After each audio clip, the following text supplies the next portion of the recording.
The question was, would you please explain to us what your expectation would be of a surgeon, of your surgeon, before you're about to undergo an operation?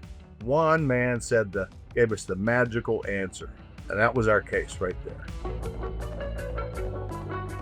Welcome to Just Verdicts with your host, Brendan Lupetin, a podcast dedicated to the pursuit of just verdicts for just cases. Join us for in-depth interviews and discussions of cutting-edge trial strategies that will give you the keys to conquering the courtroom. Produced and powered by LawPods. All right, welcome back to Just Verdicts, and joining me again today for his second time on the show is attorney Victor Pribanic. Vic, thanks for being here, man. You bet, Brendan. Thank you. And, as I was saying just before we jumped on here, I'm particularly interested in hearing how you pulled off this verdict because, not to spoil surprise everybody, it's a gallbladder case or a cholecystectomy case, which is not always the, sexiest of surgeries that would get a jury to care. And so, the trial lawyer in me is curious how you got a jury to care. And that's, a very rural jury. Yes. That you managed to pull this off. So why don't you, tell us a little bit about, the backstory of this case. It's Whisman versus Denny Tang et al. Right. And tell us about, kind of what happened to your client and, the outcome, from a medical standpoint, and then, why you determined that there was a case here. Okay. Well, Sandra was 47 years old at the time of her gallbladder surgery, lives in New Bethlehem, Pennsylvania, in a little, kind of rundown house on the main street with her stepdaughter. One room, doesn't own a car, kind of family was such that we couldn't really use any witnesses but her. Two witnesses in our case, our expert and our client, Sandra Whisman. In any event, she has biliary colic, or gallbladder's acting up, in late 2018, 2019. She sees Dr. Tang. He does a HIDA scan and says your gallbladder's not functioning properly. Schedules her for surgery at Penn Highlands Brookville. During the operation, it's a laparoscopic procedure. She has a lot of pain following it. The next day, she has a lot of pain. She has symptoms that should have alerted him there's something amiss from the outset. And long and short of it, a couple of weeks go by until finally she gets back to Brookville Hospital. They do a CT scan and they find a lot of fluid in her abdomen, ascites, and they say, this is concerning for a biliary leak. Ship her over to Du Bois Hospital, where they do one of those ERCP x-ray procedures where they inject dye into the ducts leading from the liver down into the duodenum. And sure enough, her common bile duct is clipped, and there's an endo loop around the end of it coming out of the duodenum, and it's pretty clear that there's a bad problem. Over at Du Bois, they removed 4.5 liters of bile from her belly, which is a lot. I always say it's 2 of those big Pepsi bottles plus big soda bottles, yeah. And he, of course, explained to the jurors how caustic that stuff is. But in any event, she's shipped down to Presby, light flighted down to Presby because she's in trouble by then, and sees Dr. Lee down there, great guy who did a great job for her. And he did, he drained it, figured out what was going on, and did another test where they tried to probe through the clips and the endolymph to see if maybe it was just clipped and not actually transected. And then they go above the clip area to see if they could stick the catheter into the duct up above, and they couldn't find anything. So they're pretty sure it's cut. put a drain in, send her to a nursing home to recover for about 6 weeks following that, or actually home with the drain. And then she's scheduled for a surgery about 6 weeks later. The thought being that all that bile in there has messed everything up so bad and inflamed everything so bad, it would be reckless to do surgery before that. So she comes back in and has a Roux-en-Y hepatico-jejunostomy, where they have to reroute her entire biliary system and, in effect, create a new biliary system, which is a big operation, as you know. She then goes to a nursing home for 6 weeks, even though she's only 47. Gets out of there, heals up pretty good. But then by that autumn, she starts to see a bump in her belly at the incision site. Sandra was heavy at the time this happened. I think she weighed 268 at the time of the operation. So she had some body habit issues that can promote post-operative problems with hernias. So she develops a big, huge hernia that looked like, somebody's head sticking out of her belly eventually. So it was pretty bad. It had to be fixed, obviously. Because she's overweight, they won't do it until she loses so much weight. This is 2019 now.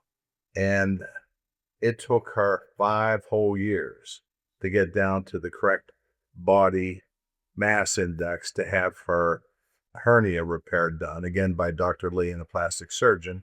That was done in late 2024. Good result. Big incision, cut her belly button out, which is really of no moment, but this seems she thinks it's kind of odd. And that was the long and short of no work loss. We didn't put in any medical expenses. And when Sherry Cannon and I went up to meet her at her home in New Bethlehem, the first time we went up, knocked on the door and said, can we come in and talk? We always like to spend a day or two with our clients in their homes to, see what's on the wall, see what they do, just really important, I think. And she said, well, you're not allowed in. My stepdaughter won't let me bring anybody in the house. So we had to go to the little park in New Bethlehem. Thankfully, it wasn't wintertime, and meet with her. But I made her, asked her, I said, would you mind showing me your scar? And she pulled her sweater up and showed this big incision. And very nice job, nice clean scar, looks really good. She's lost a lot of weight, obviously, because she had to. And she said something that kind of resonated with me. She said, this is like a badge of honor for me because it's the end of my journey here and the start of a new one. And, I tucked that away for future reference. And then Sherry went back up and spent another day with her. Sherry presented her a trowel. She's a lot softer and nicer and kinder than I am, I think. And she did a great job with Sandra. But anyhow, that's the case. And no offer from the defense. They said, absolutely not. This case is completely defensible. Dr. Tang, roundly denied cutting the wrong duct during the operation. He said, look, I cut the cystic duct. That's all there is to it. And stuck with that kind of story. So now we're queued up for trial in Jefferson County. Beautiful. Now, let me take you on a little side trip, something you said. So there's always sort of like attorney lore out there, and you go to your different pretrial conferences and, judges will regale you with war stories from the bench. Right. And there's one that I've heard many times, and I think it's attributable to you and your leader of COLA reference got me thinking about it. But I've heard a story where there was a lawyer, I think it was you, and was trying to demonstrate a patient who had exsanguinated and the amount of blood that, they lost and poured out into a bowl, whether it was soda or was red something. And then one of the jurors passed out. Yes, that was indeed me. Okay. It was a case involving a poor woman who had a mishap during an obstetrical operation down at McGee Hospital, and it was in Judge McCarthy's courtroom. And his great tipstaff Mike, I remembered him saying, he told me afterwards, he told the jurors, he said, "I hope none of you guys have weak stomachs or anything, because this lawyer's been in here before, and this is a medical malpractice case, and they can get pretty dramatic and pretty graphic." And there was a big Greek boy on the jury who said to Mike, he told me later, he said, "Oh, that stuff doesn't bother me at all." And so sure enough, opening statement comes, and I'm describing how this poor woman is bleeding to death with this cancer surgeon racing down Route 79 to try and save her life. And by the time he got there, I did just what I did in this case with the bile. I just held my hands up.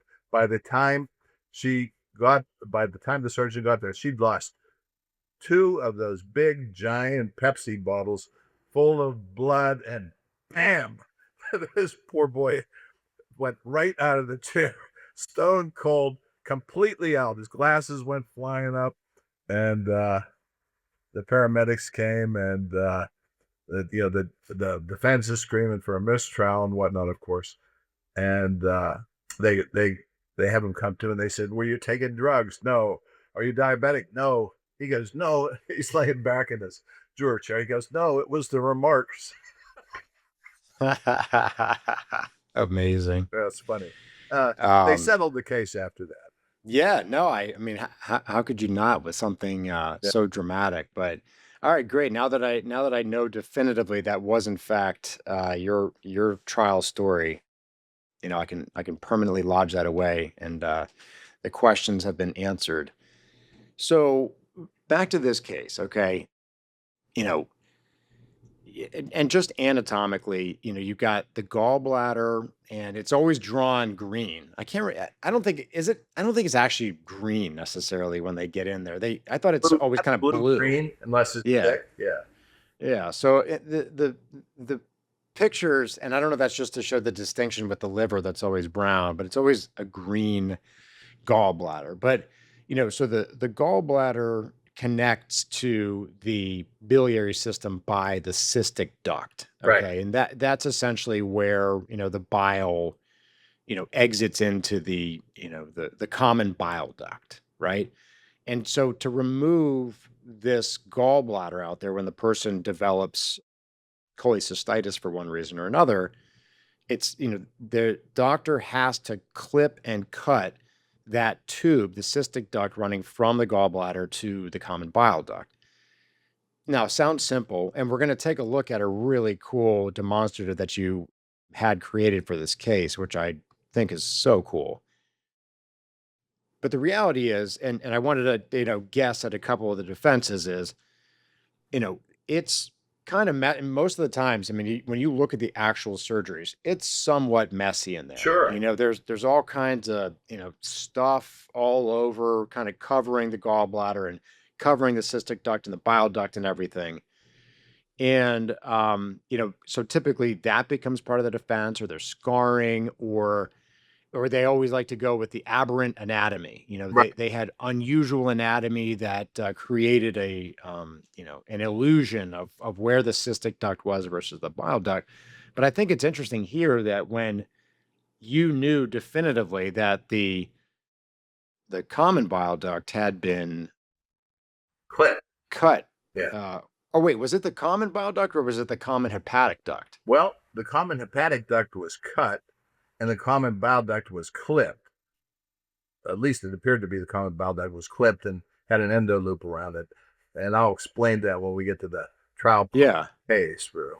But I'm interested in, I mean, I guess it kind of sets up a good credibility battle when the surgeon refuses to accept that they cut something other than the cystic duct when definitively that they did. So, not to spoil things, but I mean, what was his rationale for how that could have happened? He said aberrant anatomy at the outset before the cross examination was through, which I'll explain in a moment.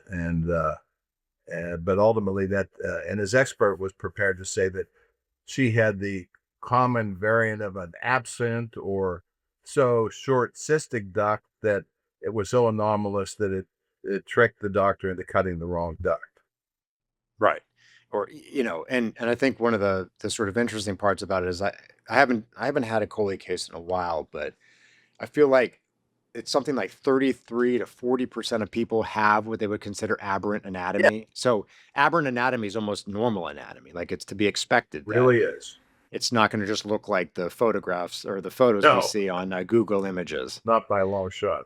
So what was there? I mean, on its face, I mean, 47 years old is a young person, so that's a significant damages case. But why was the defense so adamant on not offering to settle this case? Was it the county? Was it that your client was overweight? Was it, just nobody ever settles gallbladder cases? What was going on? I think I don't really know for sure, but I suspect it was the venue. As Judge John Fordor, a great judge up there, said after the verdict, he said, "Oh my goodness, this is the second largest verdict we've had in 222 years in this county." So I think they were counting on the trend up there for verdicts being low, even if you lose. So it was like a no risk proposition for them.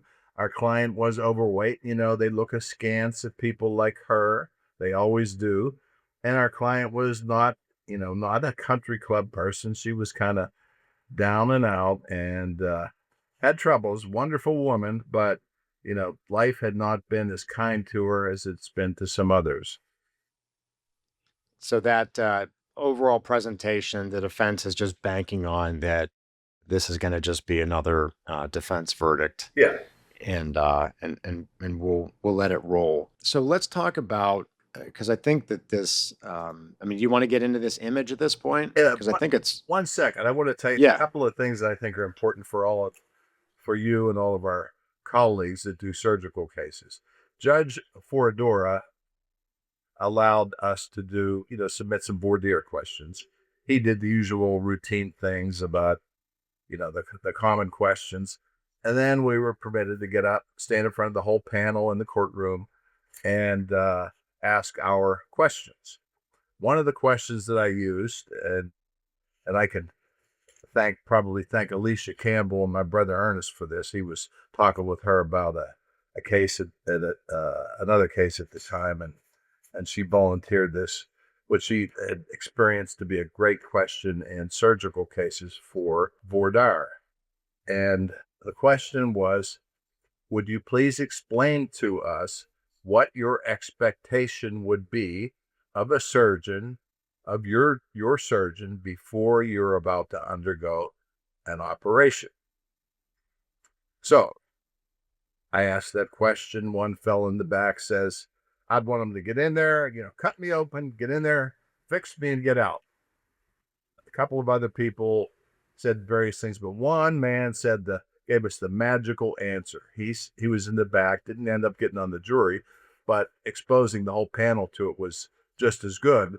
He said, "I would want them to meticulously follow the exact procedure that's required to do the operation, to do the dissection, adhere to the standards for doing that operation from the start to the finish." And that was our case right there. And all the jurors heard that, and it was wonderful. One of those things where I sat down and I thought, boy, I bet I could pick 12 of these people, and this is going to go great for us. And Could you have any like group discussion, like, hey, Mr. Smith, thanks for sharing that. Does anybody else feel that oh, way or sure. feel differently about that? Yeah. Yeah. I mean, I bandied that question back and forth all over the place, of course, once I heard it. And I asked the fellow in the back who said the one to cut me open, fix me up and stitch me up. I said, "Do you agree that they should do it with the procedures like Mr. So-and-so over here said?" And he said, "Oh, absolutely." So it was really, really good. That one question, and you could use in any surgical case, and it does the important thing. It gets people talking about the facts in your case that you're going to have to deal with. Yeah. And I was just having this conversation with a buddy, Andy of mine, about, you hear through the different CLEs and seminars and books about different approaches to voir dire. And, some people talk about they try to find out people's passions and Yeah. what I sort of perceive to be these irrelevant issues. Right. And then there's a different school of thought talking about, issue specific voir dire. And I just think that that's so much more sensical. And, if you frame it the right way, like you did, you really can get some great gold that then people start talking about. And then you can almost work that directly into your case, Yeah. your opening Ab- statement, you frame it around what everybody's thinking. Absolutely. It becomes a resonating theme for the case. It just worked great. Yeah. Judge Foradora, I said, was a great judge. He shared with us his philosophy about what a trial judge should be during a trial, and he said they should be like a stump, i.e., not interfere with the lawyers. And he lived that credo during the trial. Yeah. So we picked the jury. Good opening. I think a really good opening where we've taken stills from the video we're about to see and explain the anatomy. I think, like you probably are as well, I think I'm pretty good at teaching anatomy and medicine to jurors in opening statements. And I always feel comfortable doing it, but I am so daunted by endoscopic and laparoscopic operations because it's not simple. It's complicated. There's all this stuff going on. And to try to explain that to a jury with still images, really, really hard. So I decided very early on to use animations in this case, and relying on that Commonwealth versus Surge case. I always say to Brother Ernest, the best evidence cases for us are always criminal cases. That Surge, because they bend over backwards to help prosecutors, and it redounds to our benefit. But in Surge, that the court basically said that these animations are nothing more than moving pictures that could have been drawn by an expert on a board or whatever during trial. And Yeah. to pitch that to even the most obtuse judge, not that John Forador is far from that, he's a brilliant guy, they get the picture, so to speak. And that's how we portrayed that. So I, with my usual reckless abandon when it comes to our clients, spent a lot of money and got a couple of animations, one to show how it should be done.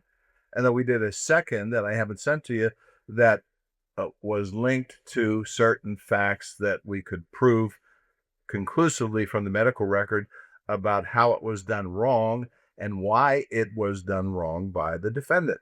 That the judge would not let us play the narrative to that. And I agreed to that right away because I just thought it would work better.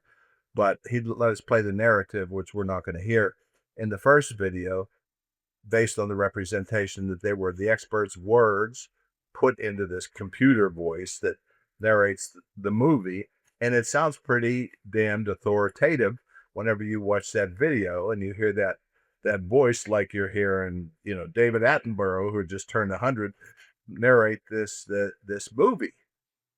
So I thought it was going to work great. It didn't work great, cost a good bit of money, but as my brothers always tell me, I'm utterly reckless when it comes to trying to do the right thing for our clients. I don't care what it costs if we can help. Yeah. So I assume you had to rely on that case, the Commonwealth case, because in these, you've got this great demonstrative. We'll look at it in a minute. The defense is going to, jump up and down objecting that, this doesn't accurately portray things. Yeah, It's, X, Y, and Z, right? Why you shouldn't be able to show this. They did. And it's imperative, of course, that you file a motion in limine in advance of the trial to explain to the court and the defense, look, we're going to use this video. Here's the link to it. You watch it. If you have any beef with it, you better present it. We had argument well in advance of trial, and the judge said, "Oh, no, that's fine. That's gonna come in." And so we knew going into it, I was not, presenting with my heart in my throat, worrying about objections and whatnot. And from a foundational perspective, I assume you had to have your expert to some extent work with the visual artist Oh, that yeah. created the demonstrative. He was intricately involved with the whole thing from start to finish. We edited it 15 times. I kept going through it, looking at the operative report, especially the version that the defendant did wrong.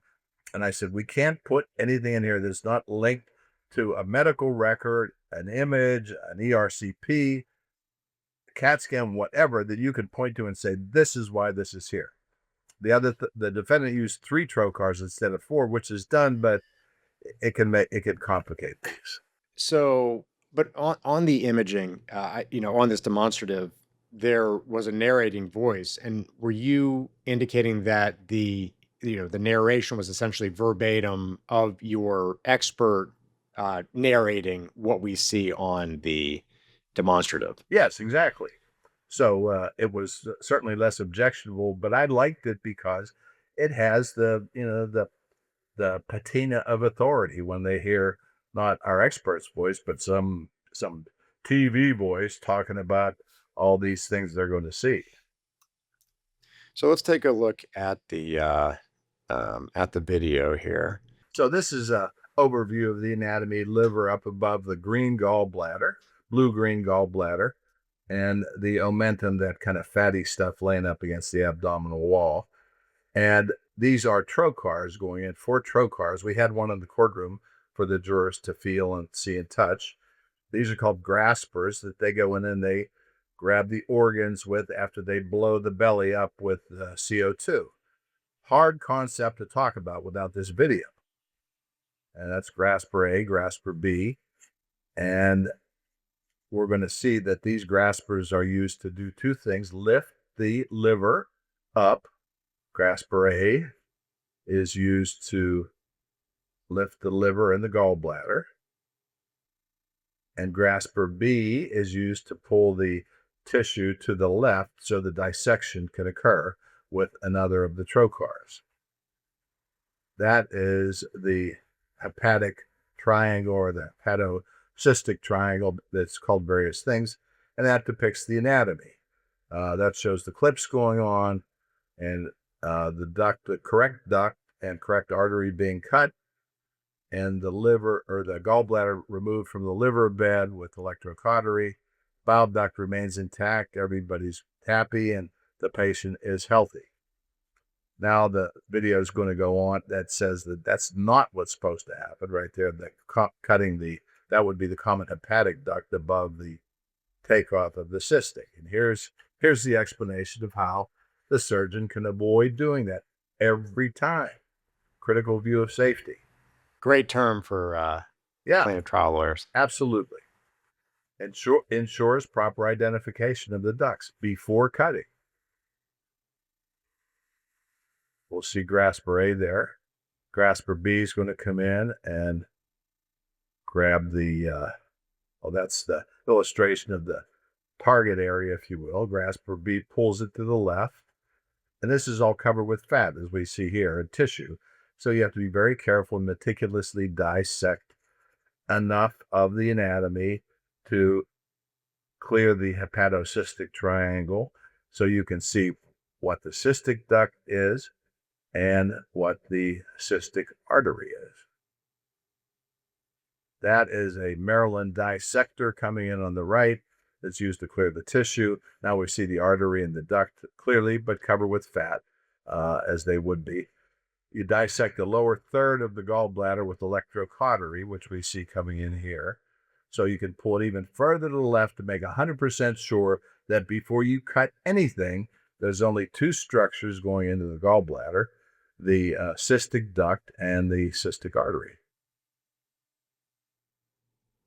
And this video is great just for, really making it so clear what's supposed to happen. Yeah, I thought it was tremendous, and a huge help. So now we've identified the 2 critical structures. They're pulled out there. Right. And now this video is narrated. I'm doing the narration here.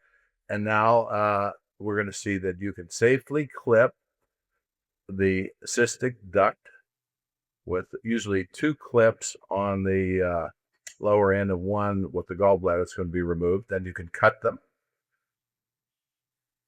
And you remove the gallbladder from the liver bed with electrocautery typically. That's gone now. And we have an intact common hepatic duct, an intact common bile duct below the takeoff of the cystic duct, and the surgeon's happy and the patient is healthy. And that's how it should go. And that's how it should go every time in these operations. Very cool. So you have your expert work with the animator. As an aside, was it a group, like, was it a well-known group you work with? How did you find this animator? Because I thought that's a really, really good demonstrative. He is a solo guy. I think he's from Indiana. And I asked our expert, Jimmy Franklin from Georgia, great guy, whether he'd worked with any animators previously. He gave us a couple, and I talked to them, and I interviewed this gentleman, and I actually saw some examples of his prior work, and we went to work. Like I said, I think that, there was it cost some money, but so what? And then we had to keep the second video where we illustrated what was done wrong. Really took a lot of work to get where I was comfortable that I could defeat any kind of objection to not fairly and accurately depicting blah, blah, blah, usual things. And were you able to show both at trial? Absolutely, yeah. Okay. No narration in the second one, which they were squawking about that. And I was thinking to myself, it's probably better if I let the doctor talk about it because there's more wiggle room there for him to get things accurate without being impeached.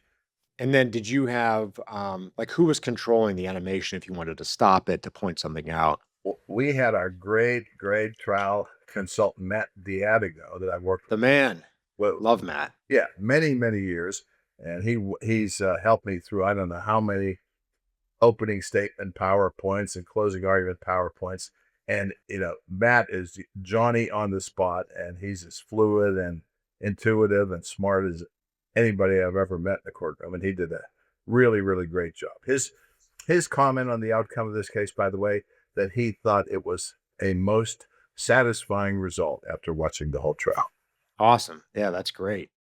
How did you, before we get into some of the testimony, specifically, some of the turning points and the cross of the surgeon, how did you format your opening? Like, did you start by teaching about this, the right way to do it? Or I'm an absolute devotee of the notion, I think first advanced by David Ball, probably others, but that you can't argue early in an opening. You have to teach the jurors, look, here's the anatomy, here's how it should be done, here's the critical view of safety, so they know all that. You never say the defendant did a damn thing wrong, until you get to the records, and then meticulously go through the records and extract the things that are going to make it apparent to them that this guy really messed up.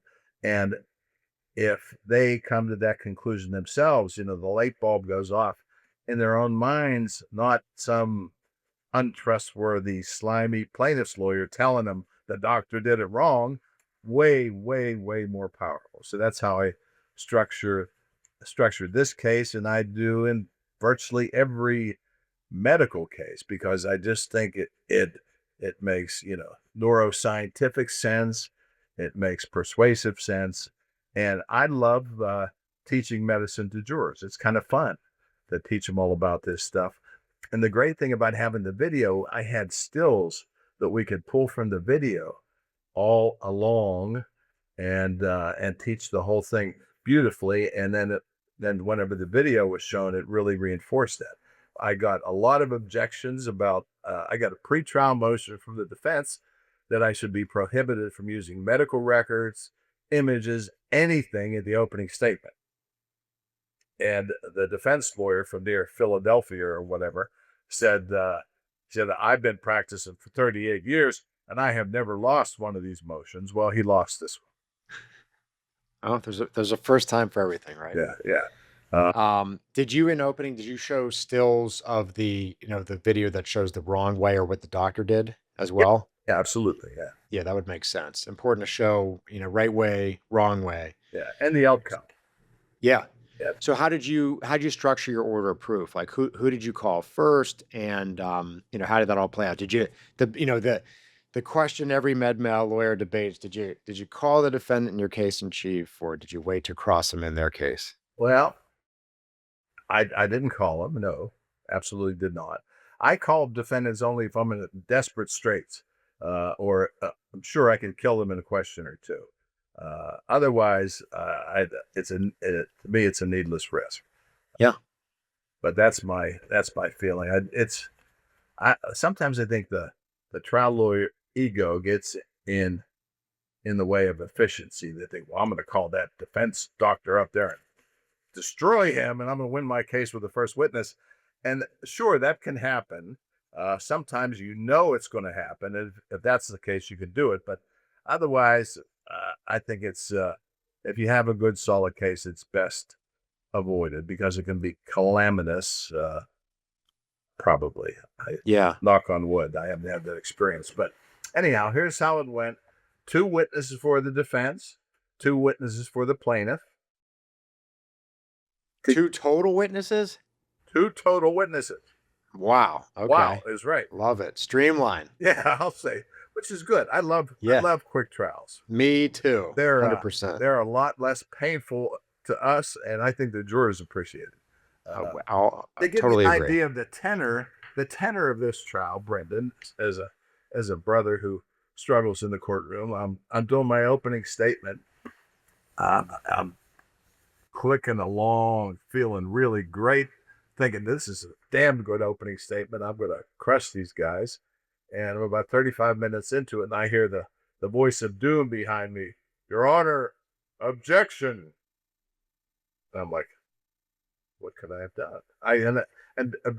I've had so many objections so many times in openings and closings over the years, Brendan. I almost relish them. I don't care. Yeah. It doesn't faze me in the least, but I thought, boy, I was mystified. He said, Mr. Pribanic has been speaking for 35 minutes, and the local rules of procedure prohibit a lawyer from using more than 30 minutes during an opening statement in a civil case. And I'm like, well, that is novel. Yeah. And Judge Foradora just kind of laughed it off. He said, no, he's gonna finish. And I hear him giving this sidelong glance to the clerk, and he says, didn't I take that off the website yet? Apparently it was some old rule that this guy thought he was going to torpedo me with in the middle of an opening statement. So that sort of, sets the tone for the trial. Yeah, absolutely. Our first witness was our client. Okay. Again, I don't know who I have to thank for this, but David Ball or somebody that I believe that if you can get a witness on the stand that's pretty much cross-proof, as our client was here, who can tell the whole story of the case as the first witness, that's what you should do. She got up there and Sherry presented her testimony. Sherry Cannon did a tremendous job with her. And, you could tell that the jurors, it was having an impact on the jurors. And Sherry and I were talking about her testimony beforehand. And I said, you make sure at the end you have her pull her sweater up and show those jurors that scar. And Sherry's kind of, a proper person. Not maybe as, I don't want to say reckless or as bold as I could be in the courtroom. And she said, do you think that's okay to do in the court? I said, absolutely. I said, you do that and it's going to work fine. She said, okay. And we asked our client if that was okay. And she stood up at the witness stand and lifted her sweater all the way up beneath her breast. And you could see this big scar here. And you could see a couple of the jurors starting to weep a little bit. And Sandra Whisman looked at them proudly and said exactly what she said in the park that day. This is a badge of honor to me because it means all this is behind me and the rest of my story begins now. That's great. Tremendous. And then our next witness the next morning was Dr. Franklin, our expert. And this is a tale for the horrors of trial work. So poor Dr. Franklin's on vacation in Florida. He agrees to fly up in person to Brookville or to Pittsburgh, drive to Brookville and testify live because he was committed to doing the right thing. He's been an expert for a while, but has never testified in a case before live. Okay. So he was great guy, easy to work with, unbelievably cooperative, which means the world when we're trying to get one of these cases put together. So he's planning on coming up. We start the trial Monday. He's coming up, I guess, he's supposed to fly in Monday night and testify Tuesday morning. So we get the flights all arranged and so forth. He's supposed to be in Atlanta for a connection by 4 or whatever. I get a text from him in the courtroom, 3 o'clock. I'm still on the runway. The plane has a broken engine. Uh-oh. Uh-oh is right. So I'm a nervous wreck, of course. Finally get a call from 11 o'clock at night. Just got into Atlanta. Missed the connection. Might be able to get a flight in the morning. Might be able to get to court. And, it's a mess. I got 2 witnesses. I got no filler. I can't swap anybody out. So I have to get an airplane to fly down to Georgia to pick Dr. Franklin up first thing in the morning, fly him into Du Bois, have a lawyer friend of mine from Du Bois pick him up at the airport and get him to the courtroom. He arrives at the courtroom 10 o'clock in the morning, just as we're finishing up with Sandra Whisman or the video or whatever it was, and we're off to the races. But I had a horrible.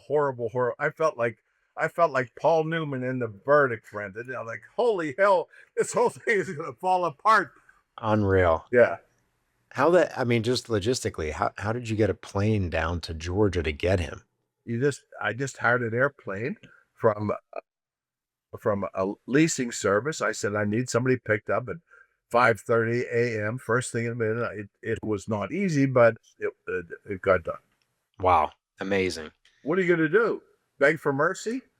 Vic, a lot of people wouldn't do that. So, hats off to you. But so he gets up there, crazy night.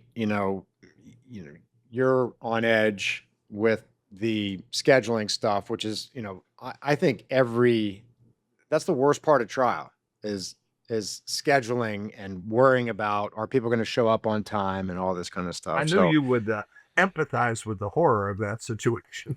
Well, I was just talking with some attorneys yesterday, Dave Quass, and they had a case where they had lots of video. And, obviously everybody says, oh, it's so video is so deadly boring and blah, blah, blah, blah, blah. I'm like, yeah, but you have to counter that with that it's a known quantity, it's done, you can play it, you don't have to worry about it. Versus it's filler. Yeah, predictable. Yeah. To just say never do video, only do live, I think is missing a lot of the freak out factor that goes with the scheduling and people showing up and so forth. And that story right there is that's a prime example. So he gets up there. How does he do his first time testifying? He did a great job. Direct was great. On cross, he was a little too, a little too apprehensive of the defense lawyer trying to dupe him, if you know what I mean. Yeah, sure. Yeah. And I told him that afterwards. But on balance, he did a tremendous job and obviously did a good enough job. Then comes the defense case, of course. And we have Dr. Tang first. Interesting. Okay, so they put him on first, and Dr. Tang's in kind of a spot because he wants to say there was no cystic duct, and that's how he messed up because that's what his expert said. But on cross-examination, I had him draw on the computer screen there. I had him draw the liver, the common hepatic duct, the cystic duct, and the common bile duct going into the duodenum in his own words. And I said, I want you to write down to the left here a few things that we know for sure in this case. One, Dr. Lee had found that the common hepatic duct was transected just below the joinder of the right and left hepatic ducts coming out of the liver. So write that down. You agree that's a fact in this case? Yes. Number two, that there were clips and an endoloop across the common bile duct. Right. Okay. Number two. Now, number three, you say that you identified before cutting the cystic duct, right? He said, yeah. I said, how much of the cystic duct would you say that you dissected? I said, you would have to dissect a good bit of it to be confident it was the cystic duct, right? And he said, I did. And he's going back and forth. Didn't realize what kind of mess he was getting.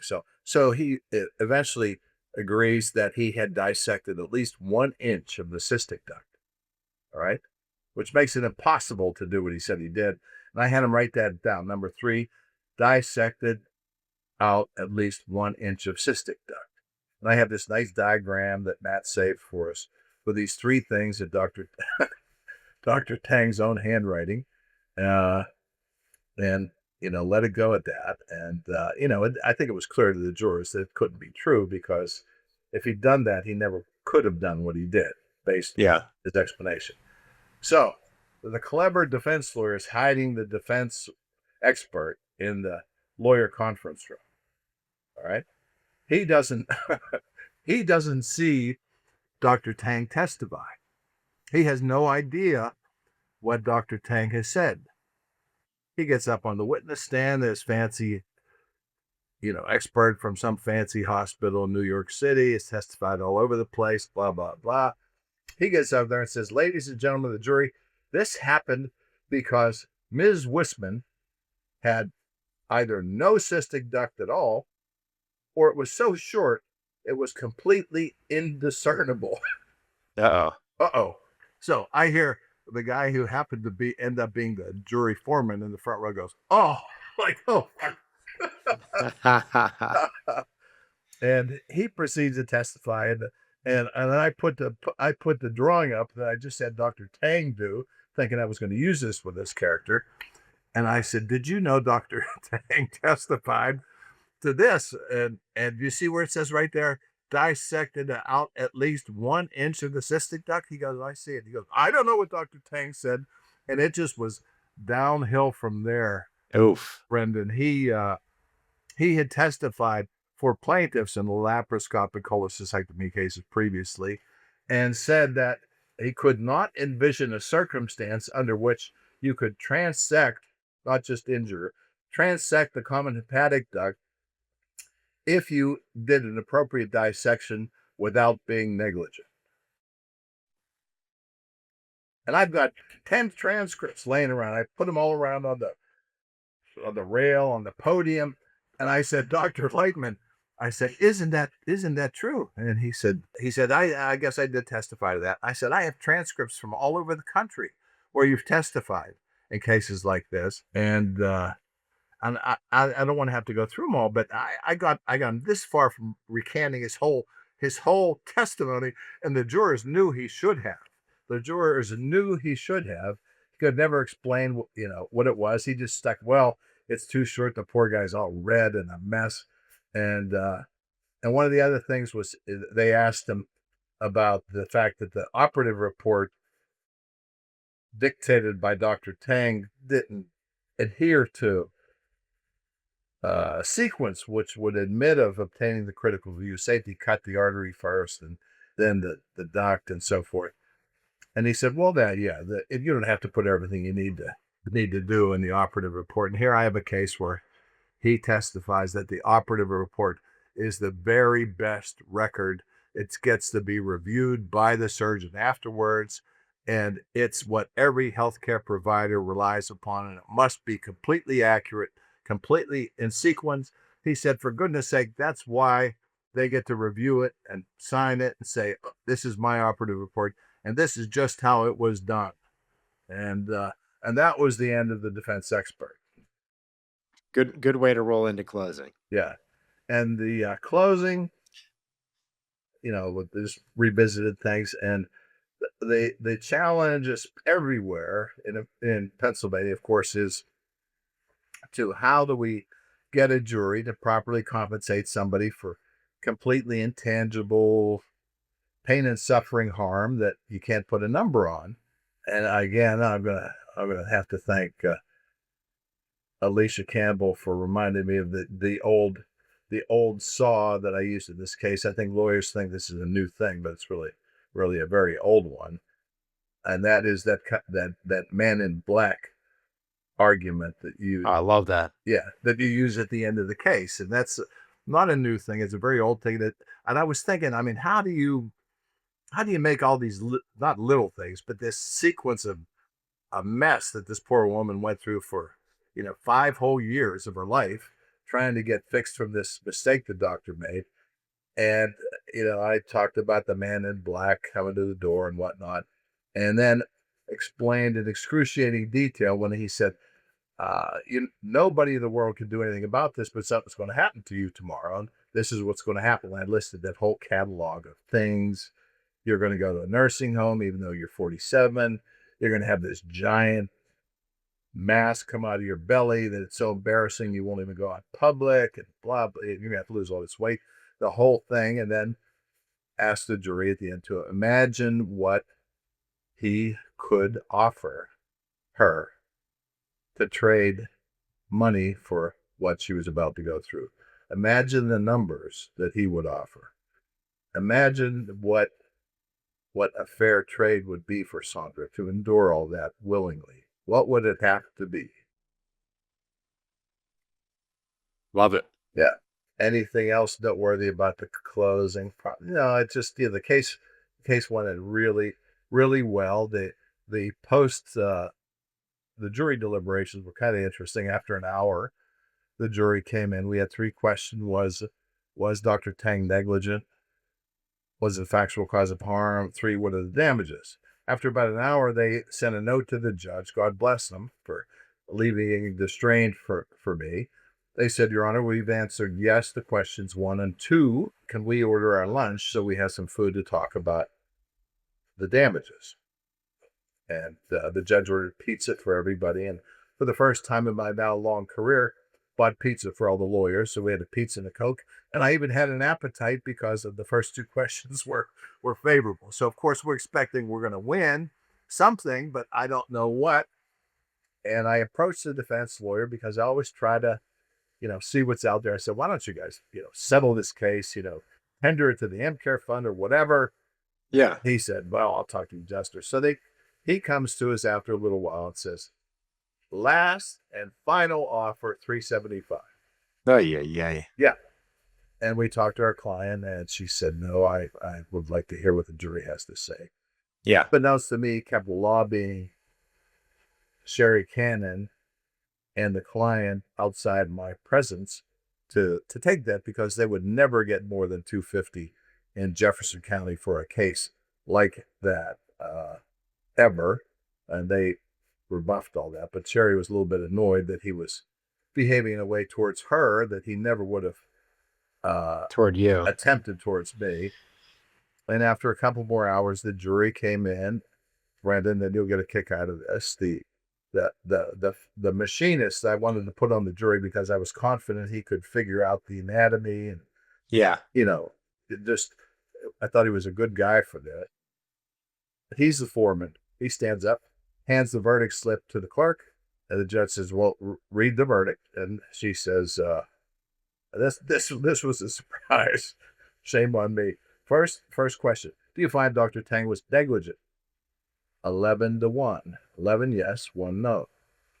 There was a blonde-haired woman in the front row that Sherry Cannon, with her better women's intuition than mine, said, don't put her on the jury, Victor. I said, she's all right. She was the one. Interesting. Question number 2 was the defendant's negligence a factual cause of harm to the plaintiff? Yes, 11-1. And then she goes to read the damages, and she's going, well, 1,500, 150, 15. They'd written a bunch of zeros off the end of the line on the verdict slip. And the poor woman had never seen anything with so many zeros, apparently, in Jefferson County in her career. So she's going, she couldn't figure out what the number was. And finally, the judge became impatient. He said, hand me the verdict slip. Yeah, give me that thing. He hands it up to the judge, and Judge Forador says, you find in favor of the plaintiff in the amount of $1.5 million. And they said, that's correct, Your Honor, 11-1. Awesome. That's excellent. And that was all non-economic? Yeah. That's great. So how'd your client feel? Oh, she was I can't even imagine how she felt. She was elated, relieved, and happy, and it was, that best feeling for one of us who break our hearts in these courtrooms all the time. The best feeling for one of us to see somebody whose life had been changed dramatically for the better in a just cause. Did they pull the jury? They did, yeah. And It was just that one. that Sherry Cannon said, "Don't put her on the jury that I overruled. Shame on me." Oh man. I've never seen them put the number of for and against on the Me, slip. me either, but why not? Yeah, interesting. Because Greg and I tried a case that we won last March, and defense counsel pulled the jury, and there was no indication that it wasn't unanimous. And the second person, was like, "I'm against it." I'm like, "Oh my goodness, we've got to go this whole panel." Yeah, And then with like 6 people left, another person was a no. sure. I mean, and then you're like, one more and we're cooked. And it held out, but man, that was a sickening feeling. So, well, that's a great story, Victor. Great outcome. Love that your client, was able to stand up and, make that declaration about her badge of honor and moving forward. I mean, that's what you hope and want your clients, rather than the woe is me and this kind of thing. Yeah. Like, She was a heroic woman, was going to put this mess behind her and get on with her life. And as you said, whiners and complainers are anathema in a courtroom. The yep. jurors respect and love and admire the people who get up and get back at it. Awesome. Well, man, kudos to you and Sherry. You guys put a great case on. You got the dream team there with Diodigo in the mix. Got the crazy expert headache, but it all worked out and got an amazing verdict in a tough county. So that's awesome. And thanks so much for sharing your story and for letting us all check out that awesome demonstrative as well. So that's definitely food for thought for future surgery cases. You bet. And don't forget that voir dire question. It's a great one, believe me. I will not. And anything coming from the Campbells is always good stuff. So appreciate you, Victor. You bet. Thanks a lot, Brendan. If you enjoy the show, please subscribe to the Just Verdicts podcast on your favorite platform and consider leaving a review. And if you're interested in co-counseling, local counseling, or referring a catastrophic injury case, we'd love to work with you. Call us at 412-281-4100 or visit our attorney referral page at pamedmal.com/refer. Thanks for listening.